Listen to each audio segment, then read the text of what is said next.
أعوذ بالله من الشيطان الرجيم. بسم الله الرحمن الرحيم.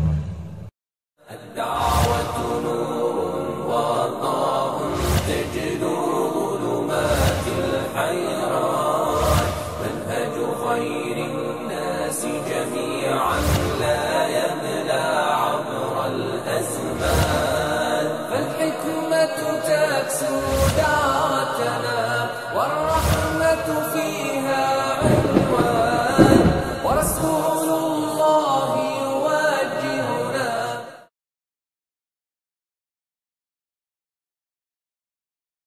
آج کلمہ پڑھنے والوں کی اکثریت اپنے خالق و مالک کو ناراض کر چکی ہے۔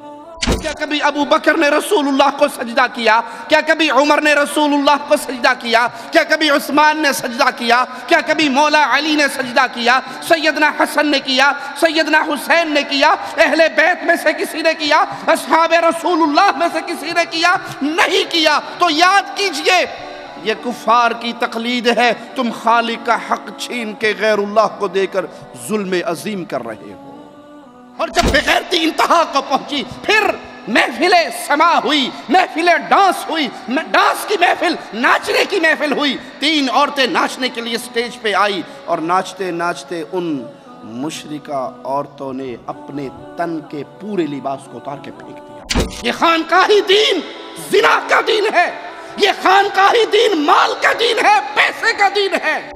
لیکن ایک گناہ ایسا ہے، ایک خطا ایسی ہے، ایک جرم ایسا ہے کہ اگر کوئی انسان خالق و مالک کی عبادت میں، اس کی ذات و صفات و احکامات میں کسی اور کو ساجھیدار، مرید ناچتے ناچتے باری مریدنیوں کی لے آتے ہیں، پھر مریدنی آتی ہیں پیر کے ہاتھوں میں ہاتھ ڈال کے ناچتی ہیں،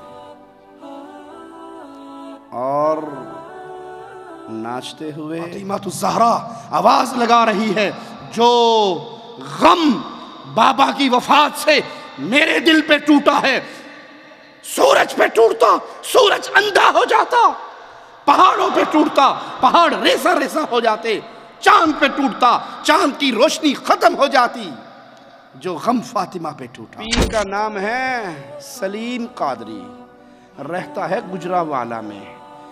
یہ صرف منہ نہیں دیکھتا، یہ صرف منہ نہیں دیکھتا، غیرتیں مر گئی۔ میں نے پہلے کہا تھا اور بار بار کہتا ہوں، مشرک کی غیرت نہیں ہوتی۔ مواحد کی غیرت سناؤں؟ لیکن زنا کے لیے اس کی قبر سے آواز آئی، عبدالوہاب اب دیر کاہے کی ہے، اس کی انگلی پکڑو، فلاں حجرے میں لے جا کے اپنی حاجت پوری کر لو۔ ایک پیر صاحب کا منظر ہمیں دیکھنے کو ملا، شاہ صاحب تشریف لائے، ان کے گاڑی سے اترنے کی دیر تھی کہ ان کے سامنے پوری جماعت حالت رکوع میں چلی گئی۔ قادری صاحب سے کسی نے سوال کیا، قادری صاحب نعلین کے اوپر یہ لکھنا، کہا کوئی حرج نہیں ہے، لکھا جا سکتا ہے۔ ہم کہتے ہیں 1 منٹ کے لیے بات مان لی کہ واقعی یہ پیارے نبی کے نعلین کا نقش ہے۔ ایک بابا جی کے کلپ کو میں نے دیکھا، وہ بابا واللہ برہنہ لیٹا ہوا، اس نے ستھن نہیں پہنی ہوئی ہے، بال اس کے بڑے ہیں، چہرہ اس کا کالا سیاہ ہے۔ سینما والے بورڈ لگا رہے ہیں، فلمی اداکاروں کا نام لکھ کے، فلاں فلاں فلمی اداکار کی فلم عید میلاد النبی کے موقع پہ 4 شو ہوں گے۔ بیوٹی پارلر والی لکھ رہی ہیں، پلکیں ہم سے سنوارو، آئی برو ہم سے بنواؤ۔ ایک حضرت کو ہم نے دیکھا، وہ بیٹھے ہوئے ہیں، ان کے مرید آتے ہیں، اپنے پیر کے قدموں میں سجدہ ریز ہوتے ہیں، اپنے پیر کے قدموں کو آ کر چومتے ہیں، اور چومنے کے بعد ان کے سامنے تھوڑے سے فاصلے پر ہو کر باری باری آ کر سجدہ کرتے ہیں۔ پیر کھڑا ہو جاتا ہے، مرید اس کے قدموں میں سجدہ ریز ہے۔ دلیل دینے کا عادی ہوں، دلیل لو مجھ سے۔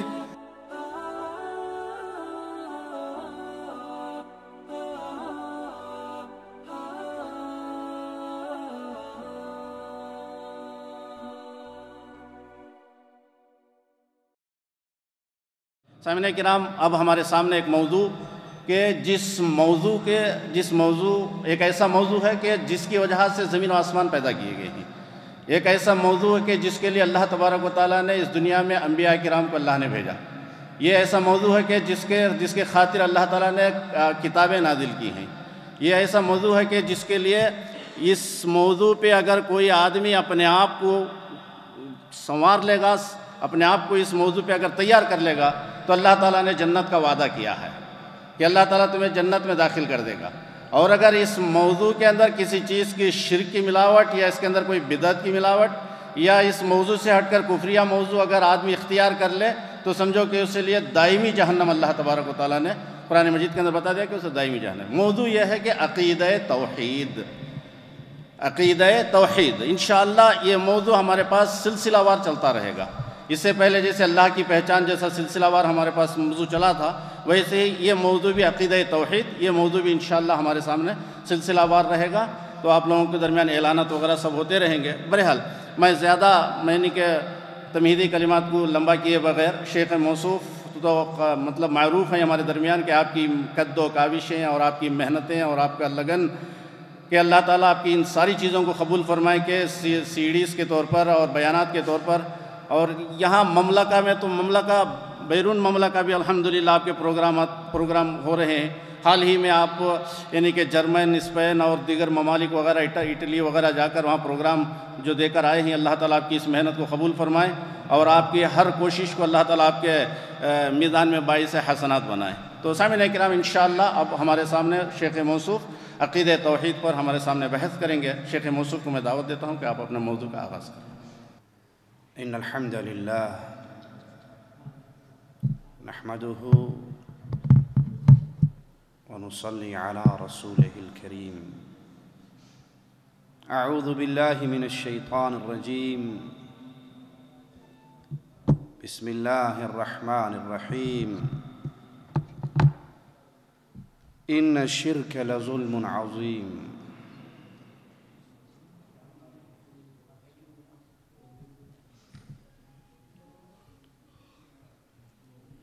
باشعور مسلمان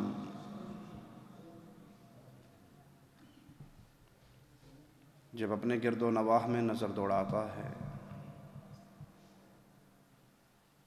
تو آج کا کلمہ گو مسلمان اسے ذلت کی دلدل میں پھنسا ہوا نظر آتا ہے. مسلمانوں کا خون اگر یہ کہا جائے کہ پانی سے زیادہ سستا ہو گیا ہے تو جھوٹ نہ ہوگا. اگر یہ کہا جائے کہ کلمہ پڑھنے والے انسانوں کو آج گاجر مولی کی طرح کاٹا جا رہا ہے تو مبالغہ نہ ہوگا. کلمہ پڑھنے والوں کے گھروں کو بند کر کے گھر والوں کو گھر سمیت جلا دیا جاتا ہے.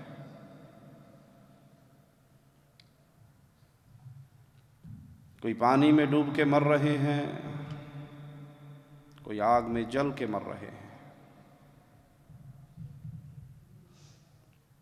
کنی کو مار کر اجتماعی قبروں میں دفن کیا جا رہا ہے. ذلت ہے جس نے ہر طرف سے گھیر لیا ہے.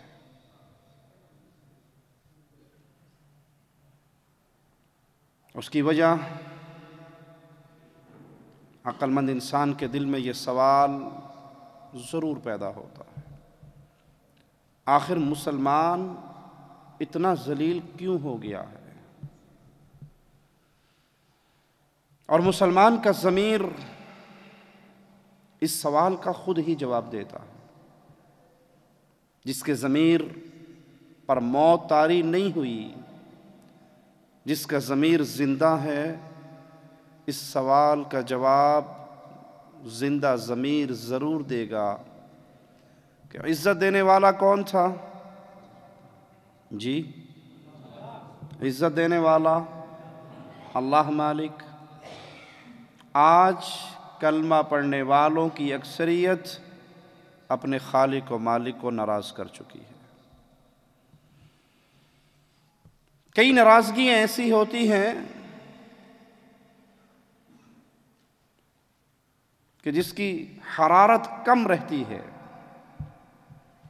اور کئی ناراضگیاں ایسی ہوتی ہیں جس پہ تعلقات ٹوٹ جاتے ہیں۔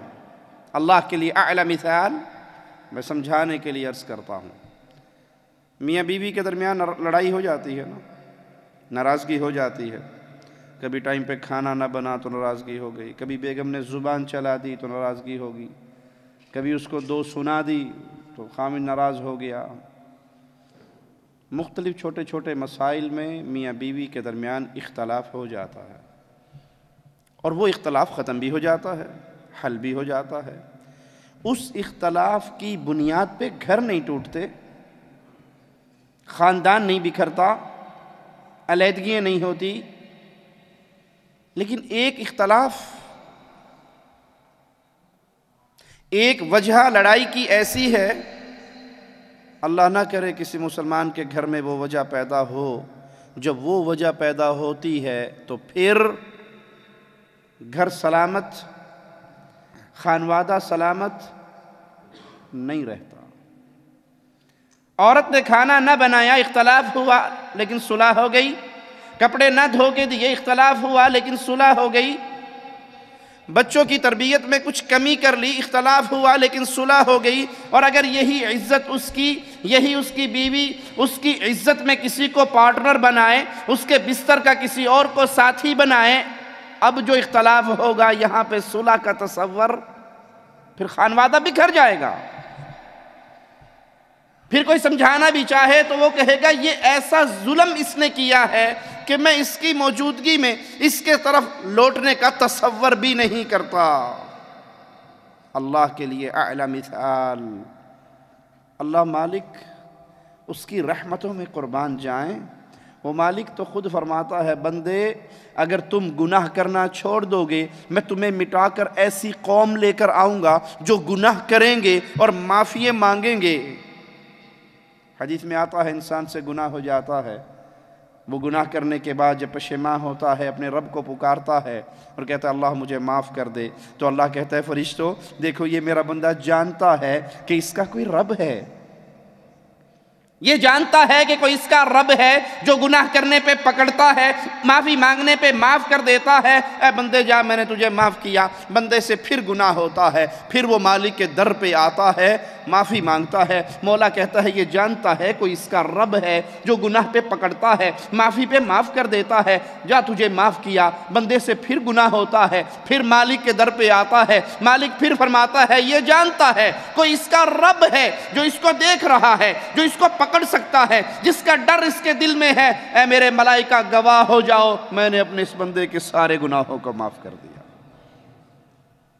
لیکن ایک گناہ ایسا ہے، ایک خطا ایسی ہے، ایک جرم ایسا ہے کہ اگر کوئی انسان خالق و مالک کی عبادت میں، اس کی ذات و صفات و احکامات میں کسی اور کو ساجھیدار بنا لیتا ہے، پارٹنر بنا لیتا ہے، شریک بنا لیتا ہے، تو اللہ اس گناہ کو معاف، اگر اس گناہ کی توبہ کیے بغیر انسان مر جائے، توبہ کیے بغیر اگر زنا کرتا ہوا مر جائے، توبہ کیے بغیر اگر قاتل مر جائے، توبہ کیے بغیر اگر ڈاکو مر جائے، توبہ کیے بغیر اگر چور مر جائے، توبہ کیے بغیر اگر غیبت کرنے والا مر جائے، توبہ کیے بغیر دنیا کا ہر گناہ کرنے والا مر جائے، تو اللہ کی رحمت سے اس کا گناہ معاف ہو سکتا ہے، یا اپنے گناہوں کی سزا پا کر وہ جہنم سے نکل کے جنت میں جا سکتا ہے۔ لیکن بھائیو ایک گناہ، ایک جرم، ایک خطا، ایک ظلم ایسا ہے اگر توبہ کیے بغیر انسان مر جائے، نہ وہ جہنم کی آگ میں جل کے معاف ہو سکتا ہے اور نہ اس گناہگار کو رب کی رحمت کا کوئی حصہ مل سکتا ہے۔ اور وہ گناہ وہ ہے جو آج بر صغیر کی گلی گلی کوچے کوچے میں ہو رہا ہے۔ رب کی قسم ان گلیوں کا حال میں آپ کے سامنے رکھتا ہوں اپنے سینے پر بھاری پتھر رکھ کر۔ وہ ظلم کی کہانی میں آپ کو سناتا ہوں، کسی کو ہنسانے کے لیے نہیں، خوش طبع کرنے کے لیے نہیں۔ اے امت کے نوجوان، تیرے کندھوں پہ پڑی ہوئی توحید کی بھاری ذمہ داری کا احساس دلانے کے لیے، یہ دین مصطفیٰ ہے۔ میرے آقا کے بعد کوئی نبی نہیں صلی اللہ علیہ وسلم، آپ علیہ السلام چلے گئے۔ اب امت کی اصلاح کی ذمہ داری اے اہل توحید کی جماعت تمہارے سروں پر ہے۔ اے ابو بکر کے وارث ہو تمہارے ذمے ہے، اے عمر عثمان و علی کے وارث ہو، اے حسن و حسین کے وارث ہو، اے اہل بیت کے وارث ہو، اے صحابہ کے وارث ہو۔ اس امت کی اصلاح اگر ہے تو وہ تمہارے ذمے ہے۔ اللہ نے تمہیں پیدا کیا ہے انسانیت کی اصلاح کے لیے۔ کنتم خیر امہ۔ وہ ظلم، وہ جرم جو کبھی معاف نہ ہوگا، آئیے بر صغیر کی گلیوں کو چھانتے ہیں۔ ایک پیر صاحب کا منظر ہمیں دیکھنے کو ملا۔ شاہ صاحب تشریف لائے، ان کے گاڑی سے اترنے کی دیر تھی کہ ان کے سامنے پوری جماعت حالت رکوع میں چلی گئی، اور حالت رکوع کے اندر پاؤں میں گھنگرو باندھ کر وہ ڈانس کرتے ہوئے اپنے پیر کو لے جاتے ہیں اور اس کی سیٹ پہ اسے بٹھاتے ہیں۔ پیر بیٹھا ہوا ہے اور پوری جماعت رکوع کی حالت میں ناچ کے اپنے بابا جی کو منا رہی ہے۔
کیا یہ رکوع اللہ کے لیے نہیں ہوتا؟ کیا کلام الہی میں اس رکوع کے بارے میں کوئی حکم نہیں آیا؟ وَارْكَعُوا مَعَ الرَّاكِعِينَ، رکوع کرو رکوع کرنے والوں کے ساتھ۔ یہ کس کا حق ہے؟ یہ اللہ کا حق ہے۔ اللہ کی قسم، جو اپنے پیر و بابا کے سامنے رکوع کی حالت میں اس کو منا رہے ہیں، اس کے سامنے التجائے کر رہے ہیں، یہ قاتل سے زیادہ گناہگار ہیں، یہ چور سے زیادہ گناہگار ہیں، یہ زانی سے زیادہ گناہگار ہیں، یہ شرابی سے زیادہ گناہگار ہیں۔ کیوں؟ انہوں نے اللہ کی معصیت کھانے پینے کی چیزوں میں، گناہوں میں، عام گناہوں میں نہیں کی، انہوں نے اللہ کو ناراض کیا ہے اللہ کے حق پہ ہاتھ ڈال کر۔ ایک حضرت کو ہم نے دیکھا، وہ بیٹھے ہوئے ہیں، ان کے مرید آتے ہیں، اپنے پیر کے قدموں میں سجدہ ریز ہوتے ہیں، اپنے پیر کے قدموں کو آ کر چومتے ہیں، اور چومنے کے بعد ان کے سامنے تھوڑے سے فاصلے پر ہو کر باری باری آ کر سجدہ کرتے ہیں۔ پیر کھڑا ہو جاتا ہے، مرید اس کے قدموں میں سجدہ ریز ہیں۔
ہم سوال کرتے ہیں خالق و مالک کو چھوڑ کر اپنے جیسے مجبور انسان کے قدموں میں سجدہ کرنے والوں، ماتھے کو زمین پر رکھنے والوں، کیا کبھی ابو بکر نے رسول اللہ کو سجدہ کیا؟ کیا کبھی عمر نے رسول اللہ کو سجدہ کیا؟ کیا کبھی عثمان نے سجدہ کیا؟ کیا کبھی مولا علی نے سجدہ کیا؟ سیدنا حسن نے کیا؟ سیدنا حسین نے کیا؟ اہل بیت میں سے کسی نے کیا؟ اصحاب رسول اللہ میں سے کسی نے کیا؟ نہیں کیا۔ تو یاد کیجئے یہ کفار کی تقلید ہے، تم خالق کا حق چھین کے غیر اللہ کو دے کر ظلم عظیم کر رہے ہو،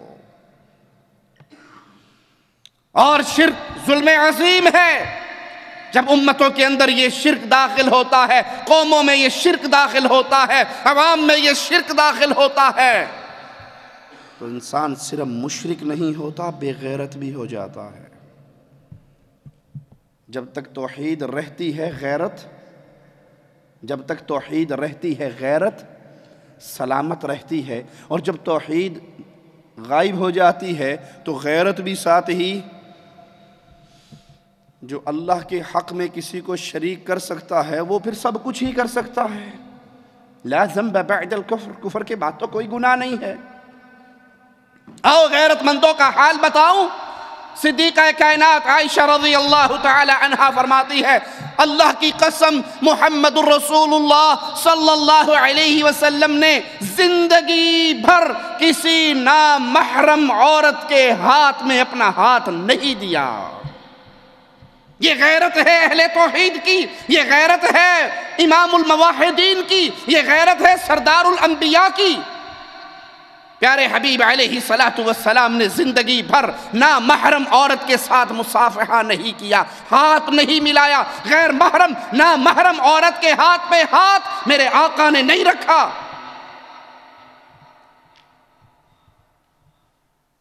اور جب توحید مٹ جائے، جب شرک ڈیرے ڈال لے، پھر غیرتیں کیسے مرتی ہیں آپ کو یہ منظر بھی دکھاتا ہوں۔ ایک پیر صاحب ڈانس کرتے ہیں، وجد میں آتے ہیں، اس کے سامنے اس کے مرید بھی وجد میں آتے ہیں، مرید بھی ناچتے ہیں۔ مرید ناچتے ناچتے باری مریدنیوں کے لیے آتے ہیں، پھر مریدنی آتی ہیں، پیر کے ہاتھوں میں ہاتھ ڈال کے ناچتی ہیں، اور ناچتے ہوئے شاہ صاحب کے سینے سے لگ کر گلے مل جاتی ہے، اس کا ہاتھ چومتی ہیں، بغل گیر ہوتی ہے۔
جس سے یہ بغلگیر ہو رہی ہیں ان کا خامد نہیں ہے، محرم نہیں ہے، پیر ہے، بابا ہے، شیخ ہے۔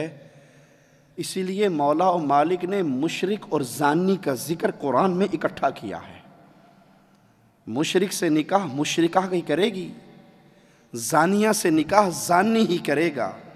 یہ مشرک اور زانی اکٹھے قرآن میں کیوں بیان ہوئے؟ کیونکہ زانی کا ایک پہ گزارا، زانیہ کا ایک پہ گزارا، مشرکہ کا بھی ایک پہ گزارا۔ کوٹھے پہ بیٹھنے والی کسی ایک کے نکاح میں آ کے اس کی عزت بننا پسند نہیں کرتی، ہر روز کسی کے ماتھے لگتی ہے۔ اسی طرح اللہ مالک کو چھوڑ کر کبھی اس پیر کے قدموں میں، کبھی اس پیر کے قدموں میں، کبھی اس ڈھیری کا طواف، کبھی اس ڈھیری کا طواف، کبھی کالے جھنڈے کو دیکھ کے رکوع تو کبھی سبز جھنڈے کو دیکھ کے رکوع، کبھی اس بابے کے در کا سوالی تو کبھی اس پیر کے در کا سوالی، کبھی 5 تن کا سوالی، کبھی 12 تن کا سوالی۔ وہ دنیا کے ایک ایک ڈھیری پہ گھومتا ہے۔ مشرک کا ایک اللہ پر اعتماد نہیں ہوتا، زانیہ کا کسی ایک پہ صبر نہیں ہوتا۔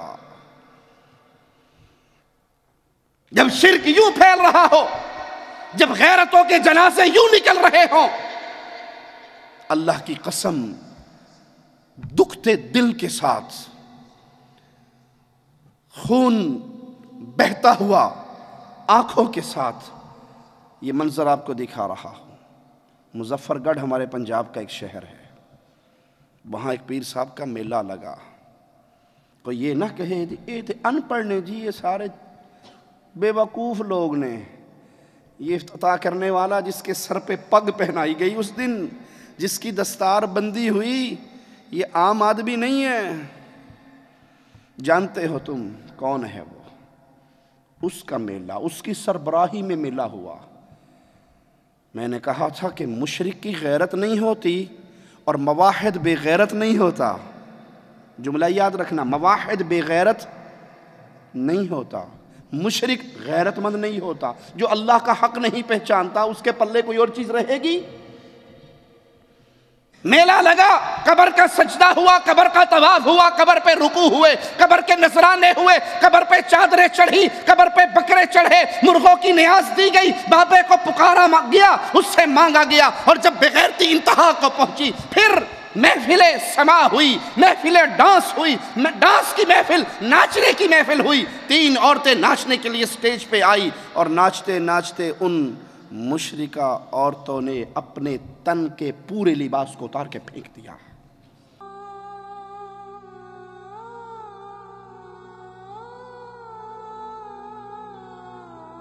ماذا كان يصنع على تلك الديار؟ ماذا كان يصنع على تلك الديار؟ فالجبار رحيم، لكنهم أغضبوا الجبار، لكنهم أغضبوا الجبار، لكنهم أغضبوا الجبار. يا الله، ماذا كان يصنع هؤلاء؟ يا الله، ماذا كان يصنع هؤلاء؟ يا الله، ماذا كان يصنع هؤلاء؟ فالجبار رحيم، لكنهم أغضبوا الجبار. يا الله، ماذا كان يصنع أولئك القوم؟ ماذا كان يصنع أولئك القوم؟ حتى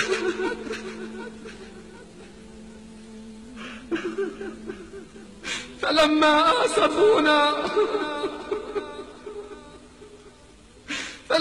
آسفونا انتقمنا منهم. سألتهم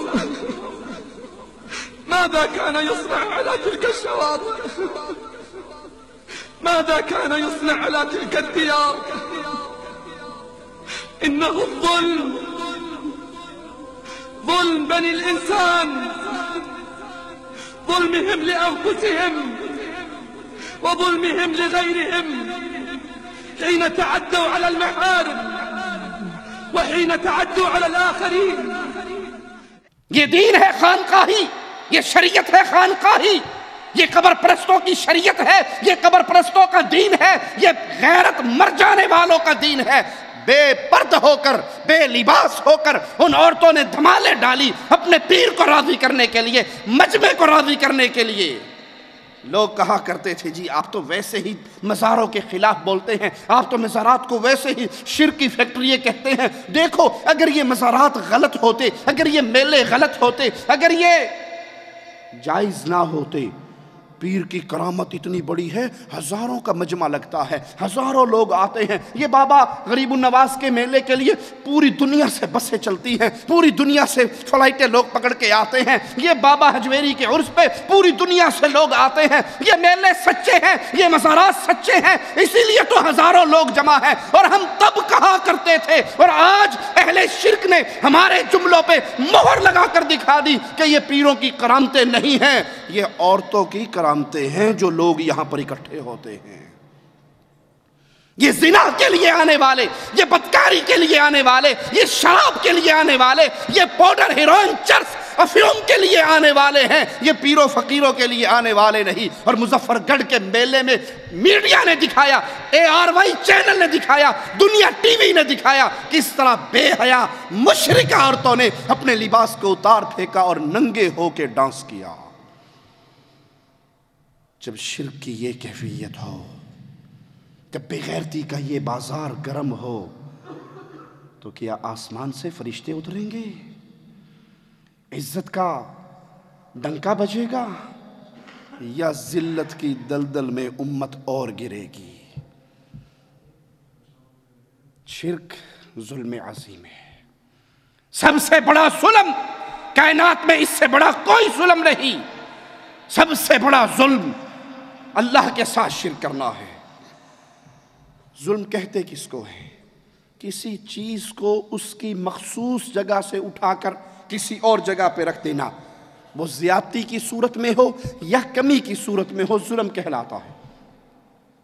عدل و انصاف یہ ہے کہ ہر چیز کو اس کے مقام پہ رکھا جائے، اور ظلم یہ ہے کہ کسی چیز کو اٹھا کر اس کے مقام سے کسی اور جگہ پہ رکھا جائے، اور جہاں رکھا جائے وہ کمی کر کے یا زیادتی کر کے رکھا جائے۔ دونوں صورتوں میں ظلم ہے۔ ہم کہتے ہیں کہ فلاں قاضی بڑا ظالم ہے۔ کب کہا جاتا ہے یہ کہ قاضی ظالم ہے؟ جب قاضی کے پاس کوئی فیصلہ جائے اور وہ فیصلہ حق کے مطابق نہ کرے، یعنی اس کو حق دے دے جس کا حق نہ ہو، تو کیا کہا جائے گا؟ یہ قاضی ظالم ہے، اس نے ظلم کیا کہ جو جگہ فیصلے کی تھی وہ اٹھا کر اس نے کسی اور کے حوالے کر دی، حقدار کو اس کا حق نہیں دیا۔ اسی طرح عبادت کس کا حق ہے؟ جی عبادت کس کا حق ہے؟ حق اللہ علی العباد ان یعبدوہ، یہ اللہ کا حق ہے بندوں پر کہ بندے اللہ کی عبادت کریں۔ وحق العباد علی اللہ، اور مواحد بندوں کا اللہ پر اس کی رحمت سے یہ حق ہے جو اللہ کی عبادت میں کسی کو شریک نہیں ٹھہرائے، اللہ اس کو جہنم کی آگ کا عذاب نہیں دے گا۔ اللہم اجعلنا منہم ومعاہم وفیہم۔ اللہ اپنے فضل سے ہمیں اپنے ان پیاروں میں شامل فرما دے جو تیری عبادت میں کسی کو شریک نہیں بنائیں گے، اور تو اپنی رحمت سے ان کے چہروں کو جہنم پہ حرام کر دے گا۔ عبادت حق ہے خالص اللہ کا۔ کیوں؟ اس نے لوگوں کو پیدا کیا، وہ خالق ہے، وہ مالک ہے، وہ رازق ہے، وہ ماں کے پیٹ کے 3 پردوں کے پیچھے اندھیروں میں رزق دیتا رہا، وہ ماں کے پیٹ سے باہر نکال کر رزق دیتا رہا۔ زندگی اس نے دی، عزت اس نے دی، جوانی اس نے دی، خالق و مالک و رازق اللہ ہے۔ تو وہ اللہ حق رکھتا ہے کہ عبادت صرف اس کی جائے۔ اس کی عبادت کی کوئی قسم، جملے پہ غور کرنا، اس کی عبادت کی کوئی قسم اگر اللہ کے علاوہ کسی اور کے لیے کی جائے گی تو یہ کیا کہلائے گا؟ یہ ظلم ہے، یہ ظلم ہے۔ سجدہ اللہ کے لیے، کسی پیر بابا کے لیے نہیں، رکوع اللہ کے لیے۔ یہ لڈی پارٹی بنا کر پیروں کے سامنے رکوع کی حالت میں ڈانس کرنا، ناچنا، ان کو راضی کرنا ظلم ہے، کیونکہ حق اللہ کا تھا اور دے دیا کسی اور انسان کو۔ غیر اللہ کی عبادت کرنے والا اللہ کا حق غیروں کو دے کر ظلم کر رہا ہے، غیر اللہ کی عبادت میں شریک کر کے اللہ کی شان میں کمی کر رہا ہے، یہ ظلم ہے۔ اللہ کی شان میں کمی کر رہا ہے غیروں کو اللہ کا پارٹنر بنا کر۔ اللہ کے لیے اعلی مثال، آج دنیا کے نظام میں کسی ملک کے عام آدمی کو آپ بادشاہ کہنا شروع کر دو، اس کے نام کے ساتھ بادشاہ والے القابات لگانا شروع کر دو، سی آئی ڈی والے مہمان بنا کے لے جائیں گے یا چھوڑ دیں گے؟ جی لے جائیں گے، بھلے آپ نے مذاق کیا ہو، آپ نے مذاق کیا، اس بیچارے کا کام ہو گیا۔ کیوں؟ کہ یہ عام آدمی ہے، اس کو بادشاہ والا مقام لگتا ہے کوئی سازش کر رہا ہے، اٹھا لو اس کو، یہ بادشاہ کے حق پہ ڈاکہ ڈال رہا ہے۔ ساری کائنات اللہ کے سامنے مجبور اور حقیر ہے یا نہیں؟ وہ شہنشاہ اعظم جو قیامت کے دن زمین و آسمان کو اپنی انگلیوں پہ حرکت دے گا اور کہے گا کون ہے؟ لمن الملک، آج کس کی بادشاہت ہے؟ آج کون شہنشاہ ہے؟ این الجبارون، کہاں گے دنیا کے تکبر کرنے والے، بڑائی کا وعدہ لگانے والے کہاں ہیں؟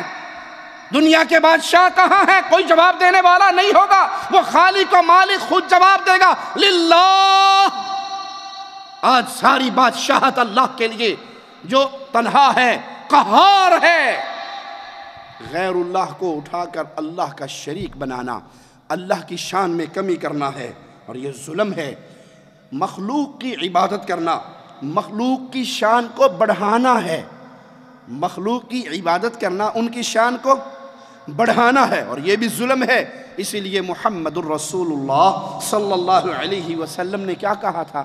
لا تطرونی کما اطرت النصارى عیسی ابن مریم، لوگوں مجھے ایسے نہ بڑھانا جیسے عیسائیوں نے عیسیٰ ابن مریم کو بڑھایا۔ انا عبدہ، انا عبدہ، دہرائیے میرے ساتھ، انا عبدہ، میں کس کا بندہ ہوں؟ کس نے کہا؟ جس سے پیارا کوئی پیدا نہ ہوا ہے، نہ ہوگا، نہ قیامت تک ہو سکتا ہے۔ امام الانبیاء فرما رہے ہیں انا عبدہ، میں اللہ کا بندہ ہوں، میں اللہ کا بندہ ہوں، تم مجھے اللہ کا بندہ کہنا، وَرَسُولُهُ، مجھے اس کا رسول کہنا۔ اللہ کے نبی اللہ کے بندے ہیں۔ اگر کوئی آج یہ کہے کہ نہیں محمد صلی اللہ علیہ وسلم نور من نور اللہ ہیں، تو انہوں نے اللہ کے نبی کی شان کو اٹھا کر اللہ کا پارٹنر بنا کر نبی کی شان میں غلو کیا، اللہ کی شان میں کمی کی۔ اللہ کی شان میں کمی کرنا بھی ظلم ہے، مخلوق کی شان میں اضافہ کرنا بھی ظلم ہے، جس سے رسول اللہ صلی اللہ علیہ وسلم نے منع کیا۔ اور یہ ظلم ہے کیا کہ حقیقی بادشاہ کو آپ دنیا کے ایک عام انسان کے ساتھ شریک بنا دیں، وہ جو سوالی ہے، وہ جو فقیر ہے، وہ جو منگتا ہے، وہ جو اللہ کے سامنے خالی ہاتھوں کو اٹھاتا ہے، وہ جو تکلیف میں نظر آسمان کی طرف بلند کرتا ہے، اس کو اور اللہ کو ایک کر دینا کسی بھی صفت میں جو صفت خالص اللہ کی ہے، یہ ظلم ہے۔ اجی آپ نہیں سمجھتے، آپ نہیں سمجھتے، بس بابا جی بھی سارا کچھ دیتے ہیں، پیر جی بھی سارا کچھ دیتے ہیں، حضرت جی بھی سارا کچھ دیتے ہیں۔ ہم کہتے ہیں اپنے پیر فقیر بزرگوں کا ذکر اپنے پاس رکھو، مالک کے کلام سے سنو۔ مالک فرماتا ہے انتم الفقراء، تم سارے کون ہو؟ جی فقیر ہو۔ یہاں یا ایھا الذین آمنوا کا خطاب نہیں ہے، یا ایھا الناس، اے انسانوں، انتم الفقراء، تم سارے فقیر ہو۔ اس میں نبی بھی آگے، ولی بھی آگے، بزرگ بھی آگے، شیخ و حضرت بھی آگے۔ اللہ مالک فرماتا ہے میرے سامنے کائنات کا ہر بندہ منگتا ہے، سوالی ہے، فقیر ہے، بھوکا ہے، ان سب کا غریب نواز و بندہ نواز و بندہ پرور تنہا اللہ ہے۔ مثال بھی دے دوں سیرت نبی صلی اللہ علیہ وسلم سے۔ ایک صحابی آتے ہیں جنگ خندق کے موقع پہ، کہتے ہیں اللہ کے نبی کی زبان حال سے ترجمہ کرنے دیجئے صحابی کے جذبات کا۔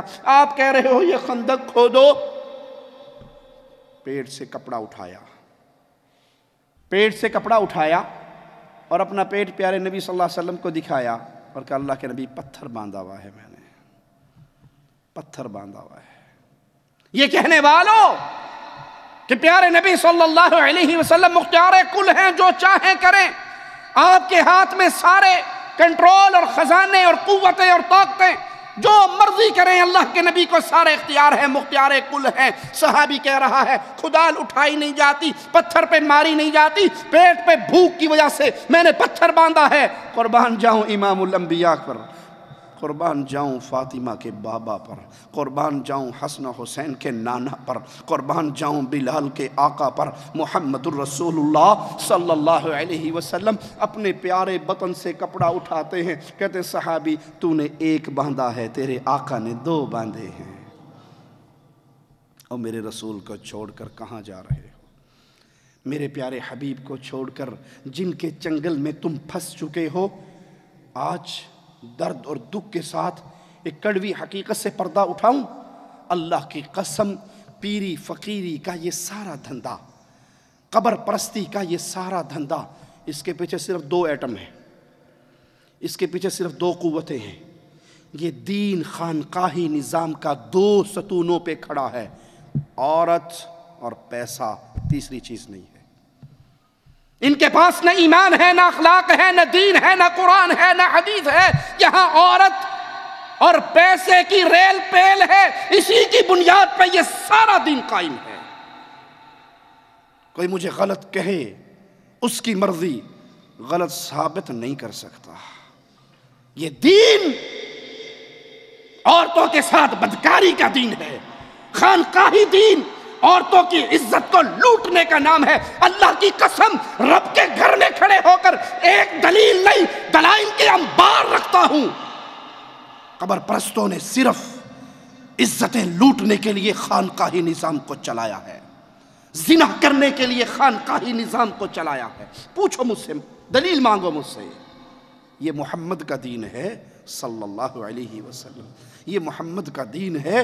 آپ باہر نکلے صلی اللہ علیہ وسلم، مسجد سے نکلنے والی عورتوں اور مردوں کو دیکھا اور کہا اے میری صحابیات، تمہارا حق نہیں بنتا راستے کے سینٹر میں چلنے کا، تم دیواروں سے لگ کے راستے کے کونے سے ہو کر جایا کرو۔ اے میرے صحابہ، تم راستے کے درمیان میں چلا کرو۔ عورت اور مردوں کا اختلاط محمد کریم نے پسند نہیں فرمایا۔ قربان جائیں ان صحابہ اور صحابیات پہ۔ پیارے حبیب کے صحابی فرماتے ہیں اس کے بعد ہم نے عورتوں کو دیکھا وہ دیواروں سے ایسے چمٹ کے چلا کرتی تھی، ان کے دوپٹے دیواروں کے پتھروں میں اٹک جایا کرتے تھے۔ یہ دین مصطفیٰ ہے، یہ دین محمد ہے جو عورت کی عزت سکھاتا ہے، غیرت سکھاتا ہے، عورت مردوں کے اختلاط کو برداشت نہیں کرتا۔ اور یہ دین خانقاہی کی تصویر بھی دیکھ لو۔ پیر جی جا رہے ہیں، حضرت جی جا رہے ہیں بڑے پیر کے عرس پہ، جانے والے کا نام ہے عبدالوہاب شعرانی، جس کے عرس پہ جا رہے ہیں اس کا نام ہے بدوی کبیر، لکھنے والے ہیں احمد رضا خانی۔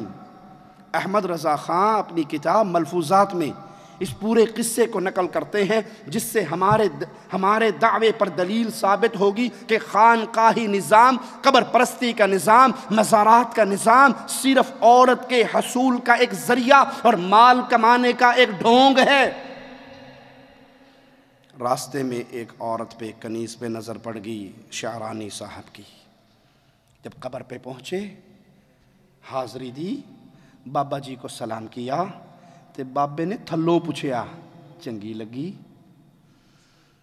وہ جڑی کڑی تے نظر پئی تینوں چنگی لگی، اچھی لگی آپ کو وہ جو راستے میں نظر آئی تھی؟ تو بے شرم مرید کہتا ہے پیروں سے کیا پردہ، جی بابا دل کو لگی ہے۔ آج بھی یہ جملہ چلتا ہے نا، پیروں سے کیا پردہ، جی پیروں سے بھی کوئی پردہ ہے۔ مریدنی آتی ہے پیر صاحب کے سامنے گھونگھٹ کر کے بیٹھتی ہے، پیر سے پہلے مرید بولتا ہے بی بی پردہ کرن رہی ہیں؟ جی با پرد عورتیں پردہ کر رہی ہیں۔ ہے پاگل نہ ہو تو پیر سے پردہ کرو گی تو پیر حشر میں پہچان نہیں سکے گا، کیسے بخشوائے گا اپنی مریدنی کو؟ وہ بے غیرتی کا پورا پھاٹک کھول دیتی، پیر جی رج کے ویکھ لو۔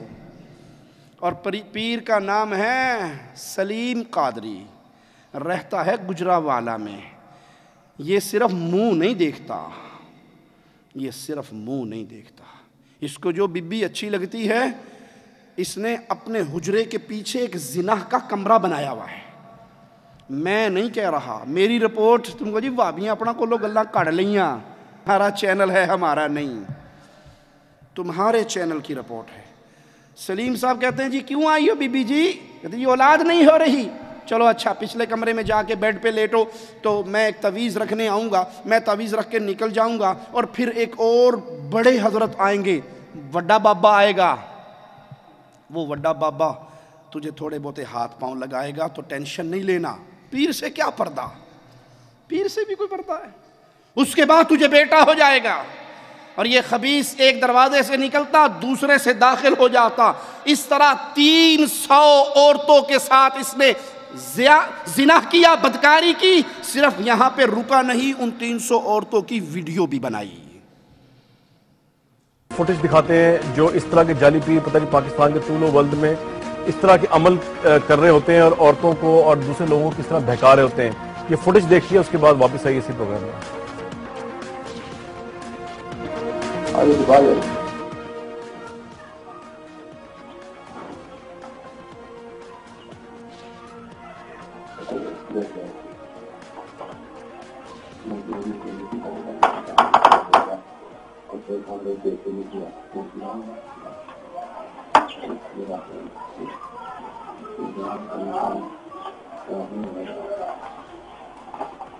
یا خدا یا ملا ہوا ستارے میں مرکہ معاف کرنا.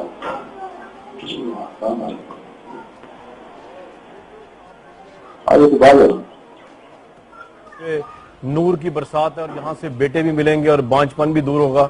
اس کے بعد جو ہے وہ ایک تعویذ بنایا کرتا تھا اور تعویذ کو جو ہے وہ خاتون کے پشت کے نیچے رکھتا تھا. اور ہم نے آپ کو اب تک یہ اس لیے دکھایا کیونکہ یہ اس میں کوئی ایسا نہیں, صرف انہوں نے خاتون نے پورے کپڑے پہنے ہوئے ہیں اور اس کی پشت کے نیچے یہ جعلی پیر, اس طرح کے ہزاروں جعلی پیر پاکستان میں ابھی بھی تعویذ رکھتے ہیں. اس کے بعد اللہ کا نام وہ لیتا تھا اور آپ نے سنا خداوند تعالیٰ کے نام کی آیات وہ بولتا تھا اور اس کے بعد ایک مکروہ فعل کرتا تھا. اور یہ ان تمام مردوں اور سسرالیوں کے لیے ایک لمحہ فکری ہے جو اپنی عورتوں کو پریشرائز کرتے ہیں, اس طرح کے پیر و فقیروں کے پاس بھیجنے کا موجب بنتے ہیں جو بعد میں گناہ کی دلدل میں پھنس جاتی ہیں اور ذلت اور رسوائی ہے پوری نسل کے لیے. یہ اگر ہم واپس آئیں پروگرام میں تو آپ کی ملاقات کرواتا ہوں اس جعلی پیر سے, اس سو کالڈ پیر سے, یہ جو سب کچھ کرتا رہا اور اہل محلہ کی بغیرتی کی انتہا ہے کہ وہ یہاں سب کچھ ہوتا رہا اور وہ دیکھتے رہے, اس میں مرد عورت سب شامل ہیں اور یہ سب ایک بحیثیت قوم شاید ہم بہت بے حس ہو چکے ہیں. یہ دیکھتے ہیں اس کی انٹرویو اس پیر کا اور اس کو واپس آتے ہیں اسی پروگرام میں.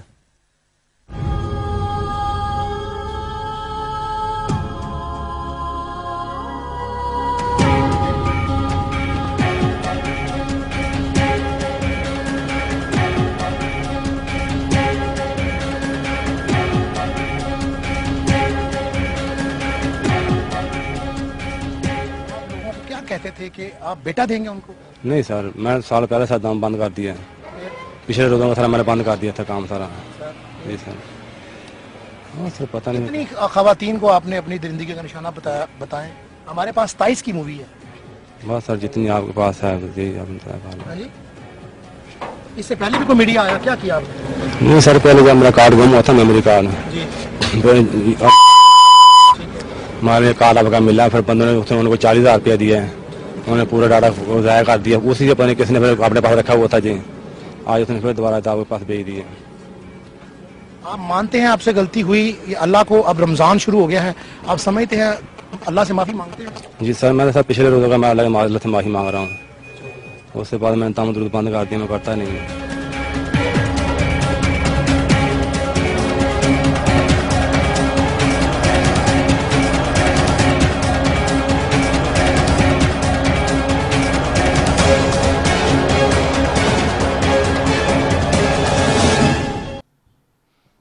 خانقاہی نظام, قبر پرستی کا نظام, زنا کا نظام ہے.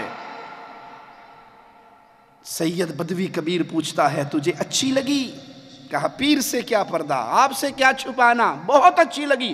کہا جاؤ ہم نے تمہیں دے دی. مرید حیران کہ اتنے بڑے تاجر کی کنیز پھوکٹ میں مل گئی, فری میں, یہ کیسے ہوا؟ ابھی سوچ ہی رہے تھے کہ وہ تاجر اپنی کنیز کو لے کے آیا اور کہا حضرت ہم یہ کنیز آپ کے مزار کے نام ہیبہ کرتے ہیں, مزار کے نام ہیبہ کرتے ہیں. وہ نکلا, قبر سے آواز آئی. جب اس قبر والے کا استنجا ہوا تھا تب اس نے آواز نہیں لگائی تھی کہ میں کوئی مر گیا, میں نے آپ استنجا کرنے دیو, کتے کتے ہاتھ لانڈے ہو بے شرمو, نہیں اس نے کہا تھا. جب اس کا پیٹ دبا کے اس کی گندگی نکالی گئی تھی تو اس نے کہا تھا نہیں، آواز نہیں نکالی تھی کہ میرا پیٹ کیوں دب رہا ہے۔ جب اس کے منہ میں انگلیاں پھیری تھی کسی نے آواز نہیں نکالی تھی۔ جب اس کو الٹ پلٹ کے کپڑے کاٹ کے اتارے تھے اس نے آواز نہیں نکالی تھی۔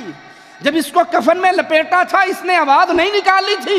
جب اس کو 4 کندھوں نے اٹھایا تھا اس نے آواز نہیں نکالی تھی۔ جب اس کو چادروں میں باندھ کر قبر میں لٹکایا تھا آواز نہیں نکلی تھی۔ جب لوگوں کی آوازیں نکل رہی تھی، پہلے سر اتارنا، پہلے پاؤں اتارنا، اور دیکھنا اینٹ نہ گر جائے، اور بھائی پیچھے ہو جا مٹی نہ گر جائے، لوگ اس کی قبر پہ شور کر رہے تھے، یہ مردہ آرام سے پڑا تھا، زبان حال سے کہہ رہا تھا جو جی آندہ کر لو میں کوئی زندہ۔ تب آوازیں نہیں نکلی، لیکن زنا کے لیے اس کی قبر سے آواز آئی۔ عبدالوہاب اب دیر کاہے کی ہے، اس کی انگلی پکڑو، فلاں حجرے میں لے جا کے اپنی حاجت پوری کر لو۔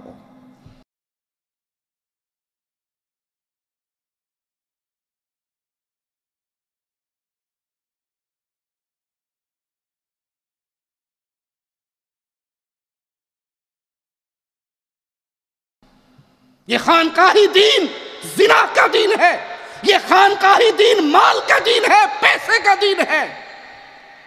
قبروں پہ پڑے ہوئے غلے، چندہ باکس چھوٹے چھوٹے نظر آتے ہیں، اوپر سے صرف وہ چھوٹا سا اور نیچے پورا کمرہ ہوتا ہے، اوپر مرید ڈال رہے ہیں، نیچے مرید نکال رہے ہیں۔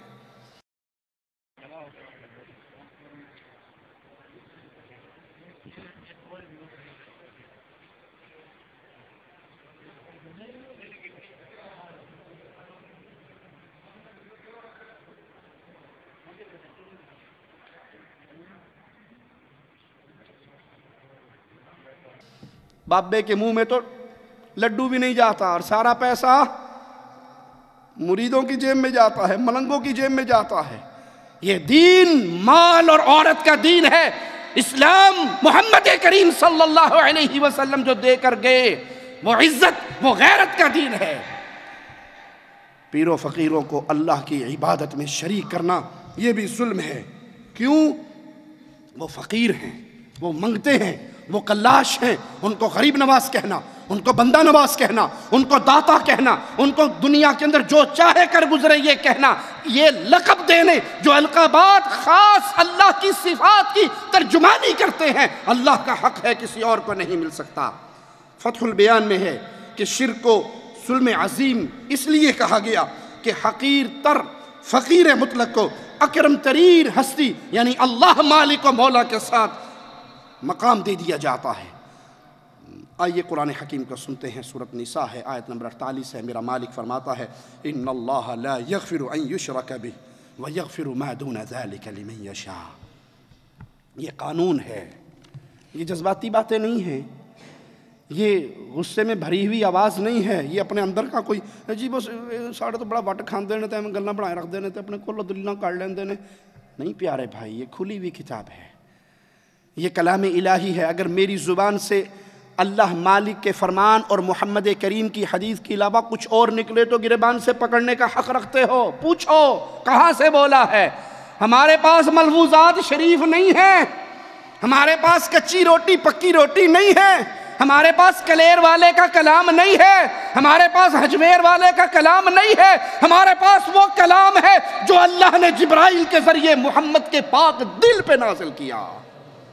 ہمارے پاس وہ کلام ہے جس کو ایک دن عبداللہ بن عمر بن عاص نے لکھنا چھوڑ دیا تھا، تو میرے آقا نے پوچھا تھا آج لکھ نہیں رہے، قلم تمہاری رکی ہوئی ہے؟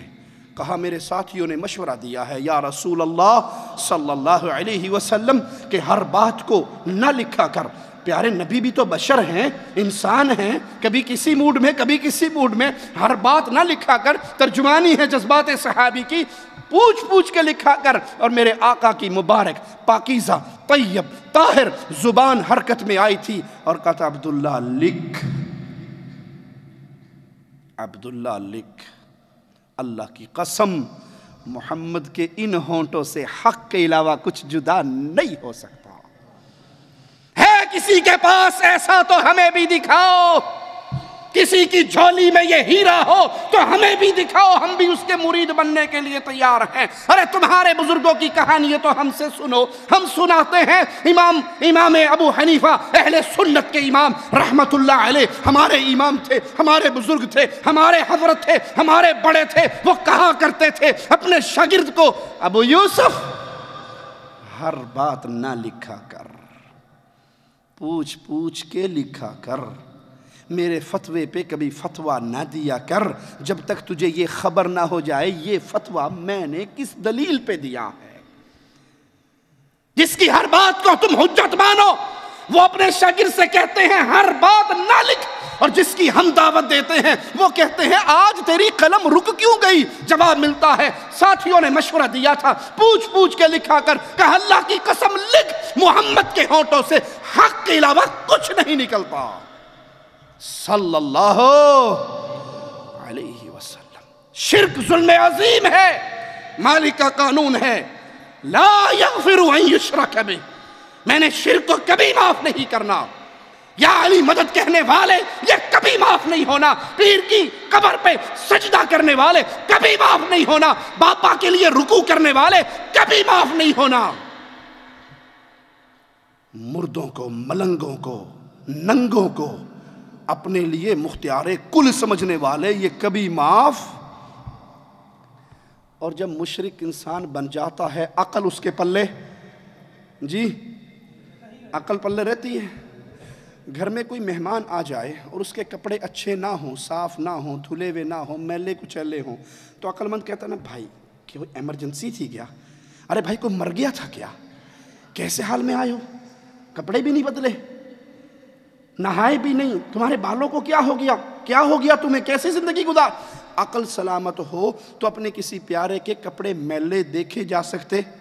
بچوں کے بال بڑے ہوئے ہوں تو باپ صبر کر لیتا ہے، جی کٹواتا ہے نا، صفائی ستھرائی کا خیال رکھتا ہے۔ اور جب انسان مشرک بن جاتا ہے تو جس کے لمبے بال دیکھتا ہے، لمبی مونچھیں دیکھتا ہے، اس کو بغیر ستھن کے دیکھتا ہے، کالا سیاہ دیکھتا ہے، وہیں ہاتھ باندھ کے بڑا جاتا ہے، بابا جی بڑے پہنچے نہیں، بابا جی ساڑھے اولاد ہوئے گی یا نہیں ہوئے گی؟ پتہ لگتا ہے بابے دے اپنے گھر کوئی شے نہیں سی، تو انہوں کی دینا ہے۔ کیوں؟ عقل بہت بڑی چیز ہے، اور عقل صرف اہل توحید کے پلے ہوتی ہے، مشرک کے پلے وگرنہ اللہ کی قسم دلیل دینے کا عادی ہوں، دلیل لو مجھ سے۔ ایک بابا جی کے کلپ کو میں نے دیکھا، وہ بابا واللہ برہنہ لیٹا ہوا ہے، اس نے ستھن نہیں پہنی ہوئی ہے، بال اس کے بڑے ہیں، چہرہ اس کا کالا سیاہ ہے، جو قمیض گلے میں ہے وہ بھی میرا خیال ہے کم از کم 2 سال تو ہو گئے ہوں گے نہیں اتاری ہوگی، اتنی سیاہ ہوئی ہوئی ہے، اور عورتوں کا جم کھٹا ہے۔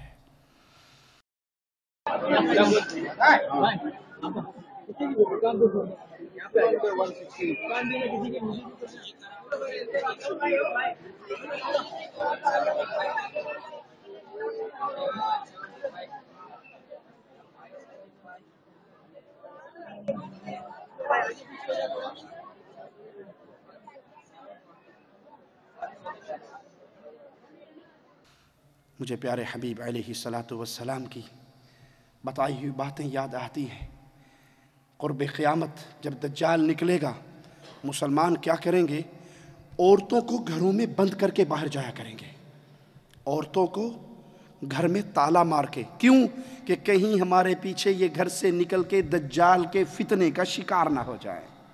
کمزور ہوتی ہے نا، کمزور ذہن ہوتا ہے، کمزور عقل ہوتی ہے، دین میں بھی کمزور ہوتی ہے، تو مسلمان اپنی عورتوں کی حفاظت کے لیے تالے مار کے جائیں گے کہ دجال کے پیچھے لگ کے کہیں یہ عورتیں گمراہ نہ ہو جائیں۔ ارے وہ دجال تو بہت کچھ ساتھ لے کے آئے گا، اس کے ساتھ تو فتنے ہوں گے، اور یہ دجال جو آج لاہور کی گلیوں میں گھوم رہے ہیں، ملتان کی گلیوں میں گھوم رہے ہیں، ان کے پلے تو کچھ، ان کے پلے کچھ نہیں، بڑی پہنچی سرکار نے جی، ہم پہنچے ہوئے ہوتے تو ستھن تو پا لیتے یار، یہ تو اتنے بیچارے گئے گزرے ہیں کہ انہیں شلوار پہننے کی تمیز نہیں، تم نے ان کو پتہ نہیں کہاں پہنچا دیا ہے۔ وہ دجال تو بہت کچھ فتنوں کے ساتھ ہوگا، یہ بغیر فتنے والے دجال کے پیچھے لگ کے عورتوں کا جمگٹا ہے جو ان ننگے بابوں کے پاؤں دبا رہی ہیں، اور غیرتیں مر گئی۔ میں نے پہلے کہا تھا اور بار بار کہتا ہوں، مشرک کی غیرت نہیں ہوتی، مواحد کی غیرت سناؤں؟ صحابیہ گھر سے نکلی ہے، دروازے کی دہلیز پہ کھڑی ہے، صرف برقع نہیں پہنا ہوا، لباس میں ہے لیکن چہرہ کھلا ہے، برقع سر پہ نہیں ہے۔ آنے والا غیرت مند گھوڑے کا سوار ہے، وہیں سے نیزہ اٹھاتا ہے مارنے کے لیے۔ کہتی اللہ کے بندے پہلے اندر کا منظر تو دیکھ، میں کیوں باہر نکلی ہوں، یہ وجہ دیکھ، نیزے کو سنبھال کے رکھ، اگر بغیر جرم کے باہر آئی تو مار لینا، اور اگر کوئی وجہ سمجھ آئے تو پھر چھوڑ دینا، پہلے اندر تو آ۔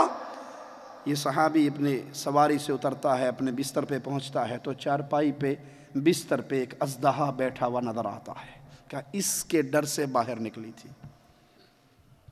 غیرت مند کی حالت کیا ہے؟ بیوی بے پرخے کے باہر نکلے تو اسے برداشت، اور دیوس بے غیرت کی حالت کیا ہے؟ یہ بابے کے گلے لگ رہی ہے اور خامن پیسوں کی بہار، شکر ہے میرے مگرو لتھی تیرے گل پئی، جان چھٹی۔ انا للہ و انا الیہ راجعون۔ تو مالک کا فرمان، مشرک کا گناہ معاف نہیں ہوگا، اس کے علاوہ جس کا جو گناہ چاہوں گا معاف کر دوں گا۔ اور سنو مشرک کس سٹیج پہ پہنچا ہوا ہے، وَمَن يُشْرِكْ بِاللَّهِ فَقَدْ افْتَرَى اِثْمًا عَظِيمًا، جس نے اللہ کے ساتھ شرک کیا بلا شبہ اس نے بہت بڑے گناہ کا ارتکاب کیا، بہت بڑے بہتان کو باندھا اس نے جو اللہ کا پارٹنر بناتا ہے۔ آئیے قرآن حکیم کی ایک اور آیت کو سنتے ہیں، سورۃ نساء ہے، آیت نمبر 116 ہے، وَمَن يُشْرِكْ بِاللَّهِ فَقَدْ ضَلَّ ضَلَالًا بَعِيدًا، جس نے بھی اللہ کے ساتھ شرک کیا بہت دور کی گمراہی میں گر گیا۔ یہ چھوٹا گمراہ نہیں ہے، یہ ہاتھ یہاں باندھوں یا یہاں باندھوں کا جھگڑا نہیں ہے، آمین اونچا کہوں یا آہستہ کہوں یہ جھگڑا نہیں ہے، یہ جھگڑا ہے اللہ مالک کے ساتھ کوئی اور داتا کہلوا سکتا ہے یا نہیں، اللہ کو چھوڑ کر کسی کو غریب نواز اور بندہ نواز کہا جا سکتا ہے یا نہیں، اللہ کے علاوہ کسی کو مشکل کشا مانا جا سکتا ہے یا نہیں، اللہ کے علاوہ کسی سے اولاد کا سوال ہو سکتا ہے یا نہیں۔ اللہ کے لیے توحید کو سمجھو، عقل سلامت رہے گی۔ شرک کے پیچھے جاؤ گے عقلیں ختم ہو جائیں گی، عقلیں معاف ہو جائیں گی، بندہ پاگل ہو جائے گا۔ ایک اور دلیل دے دوں؟ اچھا، آپ کو کسی سے کتنا بھی پیار ہو، کتنی بھی بڑی شان والا آدمی ہو، کتنا ہی بڑا بزرگ ہو، اس بزرگ سے پیار کرو گے نا، لیکن کبھی آپ نے دیکھا کہ میں آپ کو والد کی مثال دیتا ہوں، بیٹوں کے لیے باپ بہت بڑی ہستی ہوتی ہے، اور حقیقت میں باپ کو اللہ کے نبی صلی اللہ علیہ وسلم نے جنت کے دروازوں میں سے ایک دروازہ بھی کہا ہے، جو چاہے اس کی حفاظت کرے، جو چاہے اس کو ضائع کر دے۔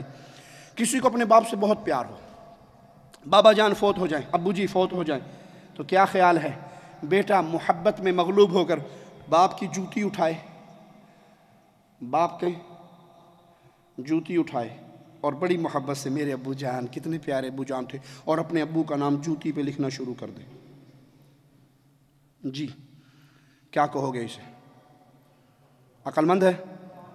جی سوچ سمجھ کے بولنا میاں، گستاخ کا فتویٰ لگ جائے گا آپ کے اوپر۔ پاگل ہے یا عقل مند ہے؟ پاگل ہے۔ کیوں؟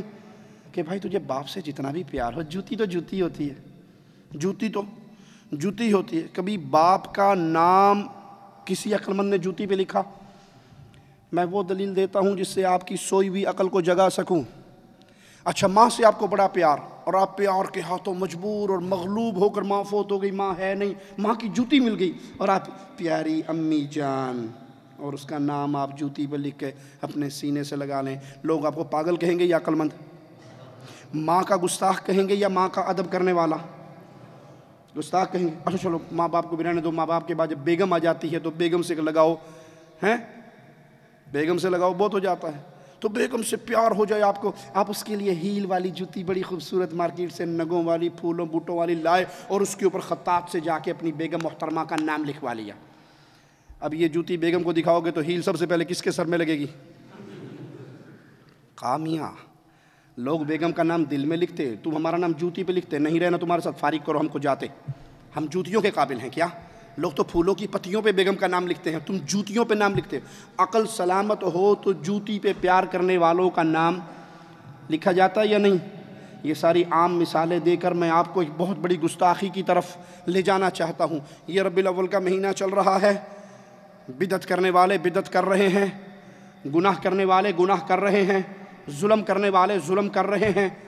اب تو ظلم کا بازار یوں گرم ہے، سینما والے بورڈ لگا رہے ہیں، فلمی اداکاروں کا نام لکھ کے فلاں فلاں فلمی اداکار کی فلم عید میلاد النبی کے موقع پہ 4 شو ہوں گے۔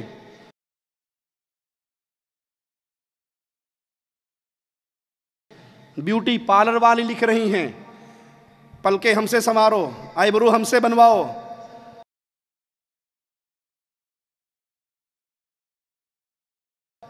جس کام کے کرنے پر اللہ کے نبی نے لعنت کی، وہ کہتی ہیں عید میلاد النبی کے عید میلاد النبی کے جشن کے شوق میں 50% ڈسکاؤنٹ ہے۔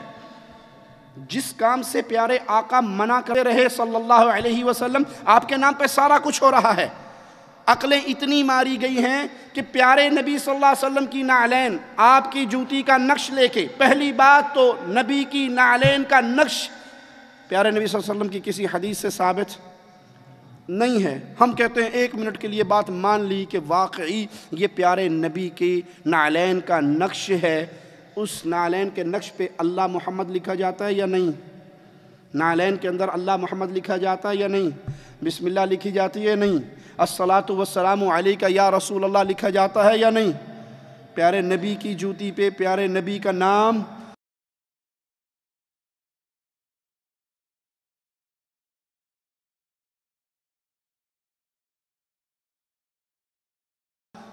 لکھا جاتا ہے، اور کیوں نہ لکھے؟ قادری صاحب سے کسی نے سوال کیا، قادری صاحب نعلین کے اوپر یہ لکھنا، کہا کوئی حرج نہیں ہے، لکھا جا سکتا ہے۔ نعل پاک پر محمد لکھا ہوا ہے تو اس میں کوئی شرعن حرج نہیں ہے، اور بسم اللہ الرحمن الرحیم لکھنے کے تعلق سے فتاوی رضویہ شریف میں اس کے جواز کے جائز ہونے کے دلائل لکھے کہ اگر نعل پاک میں بسم اللہ بھی لکھی ہوئی ہو تو کوئی حرج نہیں ہے، تو ایک نقش ہے یہ۔ اور جیسے بزرگوں نے کتابوں میں، پرانے بزرگوں میں کتابوں میں نعل پاک کے نقش ڈالے کہ ایسا نقش تک، ایک نعل پاک کا نقش نہیں ہے، مختلف نعلین کا نقش ہے۔ ایک ہی طرح کی نعل پاک زندگی بھر آپ نے صلی اللہ تعالی علیہ وآلہ وسلم اپنے قدموں سے لگائی ہو، یہ نہیں ہے، مختلف ہیں نقشے۔ تو ان کو کتابوں کے صلب میں بیچ میں دیا ہوا ہے، تو اطراف میں اللہ اور رسول کے نام ہے، بیچ میں نعل پاک کا نقش کتاب کے اندر ہے۔ تو کتاب کے اندر جب کتاب کو بند کریں گے تو بہت سارے صفحے جس میں اللہ اور رسول کا نام لکھا ہوا ہے وہ نعل پاک کے نقش سے اوپر آ جائیں گے۔ تو یہ شیطان کا وسوسہ ہے۔ اچھا، اب میں جیسا آپ کو بتاؤں کہ قرآن کریم ہے، اس سے افضل تو کوئی کتاب نہیں ہے، انڈرسٹوڈ ہے۔ قرآن کریم کا جو اوپر کا گتا ہوتا ہے اس پر کچھ نہ کچھ نقش و نگار بنے ہوتے ہیں، پھول بیل بوٹے وغیرہ بنے ہوتے نہیں بنے ہوتے؟ اچھا، یہ بنے ہوئے ہوتے ہیں۔ اب یہ بتائیے کہ ایک عام پودا ہے، اس کے پھول کا نقش بنایا، یہ فضیلت والا ہے یا پیارے محبوب صلی اللہ تعالی علیہ وآلہ وسلم کی نعل پاک یعنی جوتی مبارک کا نقش فضیلت والا ہے؟ ہر عقل مند سمجھ سکتا ہے کہ ہم پھول کی تصویر کو چومتے سروں پہ نہیں رکھتے، نعل پاک کی تصویر کو، عکس کو، خاکے کو ہم سروں پہ رکھتے ہیں، اور ہم کہتے بھی ہیں جو سر پہ رکھنے کو مل جائے نعل پاک کے حضور تو پھر کہیں گے کہ ہاں تاجدار ہم بھی ہیں۔ یہاں اوریجنل نعل کے بارے میں غالباً تخیل ہے۔ تو یہ نقش مبارک جو ہے تصویر نعل پاک کی، یہ ظاہر ہے کہ مطلب پھول اور بیل بوٹوں سے تو افضل ہے ہی ہے۔ تو جب یہ قرآن کریم پر بنائی جا سکتی ہے تو نعل پاک اگر کسی نے بنا دی تو اس پر کیا حکم شرعی لگے گا؟ اگرچہ نہ بنائی جائے اس لیے کہ پھر لوگوں میں ایک بحث کا دروازہ کھلے گا، ورنہ شرعن تو اس پر کوئی حکم تو نہیں لگے گا نا۔ اچھا، سرکار صلی اللہ تعالی علیہ وآلہ وسلم کے قدم مبارک کا تلوہ جس میں متغرق کا جو قدم مبارک ہے،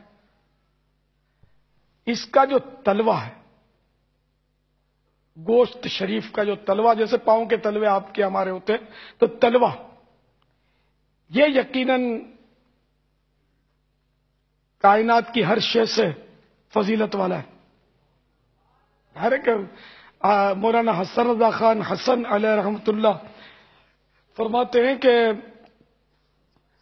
آسماں گر تیرے تلووں کا نظارہ کرتا، روز ایک چاند تصدق میں اتارا کرتا۔ تو ایسا مبارک تلوہ، اس تلوے سے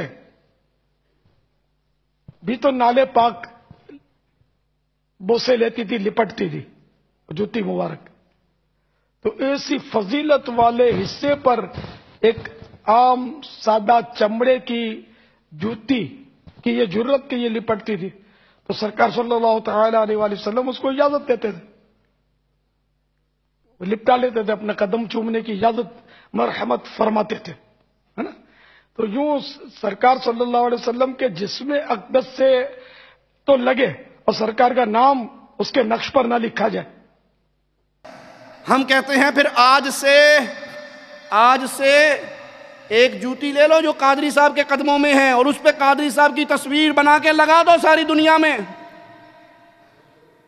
میلادیو، جب تم اپنے قادری کی تصویر جوتی پہ دیکھو گے، غصہ آئے گا یا پیار آئے گا؟ عقل مندوں سے سوال ہے، جن کی عقل سلامت ہے، اپنے پیر صاحب کی تصویر، پیر صاحب کا نام جب تم جوتی پہ دیکھو گے، غصہ آئے گا یا پیار آئے گا؟ غصہ آئے گا، کہو گے ہمارے بابا کی توہین ہو گئی، ہمارے پاپا کی توہین ہو گئی۔ ارے ظالمو، شرک نے تمہیں کتنا اندھا کر دیا، تم محمد کریم کا نام پیارے نبی کی نالین پہ لکھتے ہو، اس سے بڑی بھی کوئی گستاخی ہوگی؟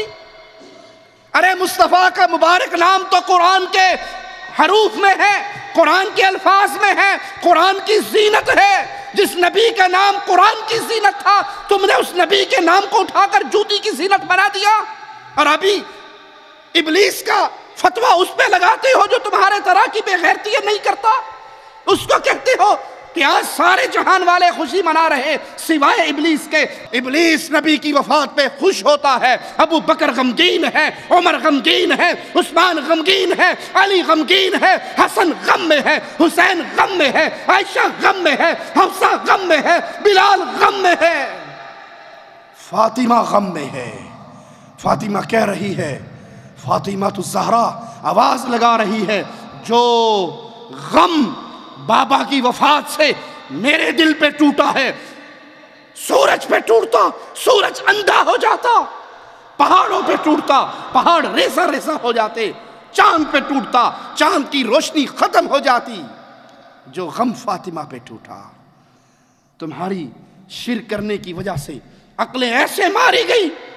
ارے نبی صلی اللہ علیہ وسلم کی جوتی پہ گندگی لگتی تھی یا نہیں؟ حدیث یاد ہے آپ کو؟ پیارے نبی نماز پڑھا رہے تھے، دوران نماز اپنی جوتی اتار دی تھی، صحابہ نے سب نے اتار دی تھی۔ آپ نے پوچھا میرے صحابہ تم نے کیوں اتاری؟ کہا اللہ کے نبی صلی اللہ علیہ وسلم آپ نے جو اتاری۔ کہا مجھے تو جبرائیل نے آ کے خبر دی تھی، مجھے جبرائیل نے آ کے خبر دی تھی کہ آپ کی جوتی کے نیچے گندگی لگی ہے، میں نے تو اس لیے اتاری۔ اے میرے صحابہ جب مسجد میں آؤ تو اپنی جوتی کو زمین پہ رگڑ لیا کرو، زمین پہ مسل لیا کرو تاکہ جو گندگی لگی ہو وہ اتر جائے۔ پیارے نبی کی جوتی پہ تو گندگی لگتی تھی، تم نے اس جوتی کی پوجا کرتے ہوئے میرے نبی کی ایسی گستاخیت شروع کر دی کہ اللہ کا نام اور میرے نبی کا نام پیارے نبی صلی اللہ علیہ وسلم کے نالین پہ لکھنا شروع کر دیا۔ حق یہ ہے جب شرک کیا جاتا ہے عقل سلیم فوت ہو جاتی ہے، اور جب عقل ختم ہو جائے تو انسان اسی طرح کے جاہلوں کے کام کرتا ہے۔ آئیے مالک کا فرمان سنتے ہیں۔ میرا مولا فرماتا ہے قُلْ تَعَالَوْا أَتْلُ مَا حَرَّمَ رَبُّكُمْ عَلَيْكُمْ أَلَّا تُشْرِكُوا بِهِ شَيْئًا۔